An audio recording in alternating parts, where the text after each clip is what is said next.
ভালো করে ধর। তোমাদের জন্য এই একটা নতুন পোলাও আসছে,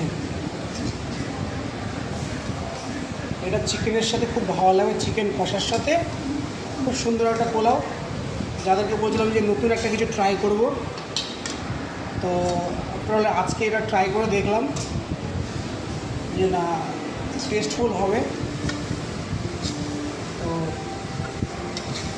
আমার তো অনেকে ফ্রাইড রাইস খেয়েছো, এবার তাদের জন্য নতুন এই জিনিসটা আমি বলেছিলাম নতুন কিছু খাওয়াবো। তো আগামী দিন হয়তো যাদেরকে আমি ফ্রাইড রাইস খাওয়াতে পেরেছিলাম তারা বলেছিল খুব ভালো হয়েছে, তো এটাও তাদেরকে দিয়ে একবার ট্রাই করাবো।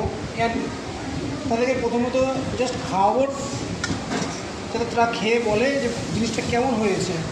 তো তারপরে আমি আবার আমার যে কাস্টমারদেরকে আমি ডেলিভার করতাম তো তাদেরকে দেবো, অ্যান্ড সবার দেওয়ার আগে তাদেরকে একবার করে ট্রাই করাবো, খেয়ে বলবে যে কেমন হয়েছে। তারপরে সবার জন্য আবার জিনিসটাকে আমি রেডি করবো, যদি কাস্টমাররা ভালো বলেন তারপর থেকে নতুন করে এই জিনিসটাকে নিয়ে আসবো।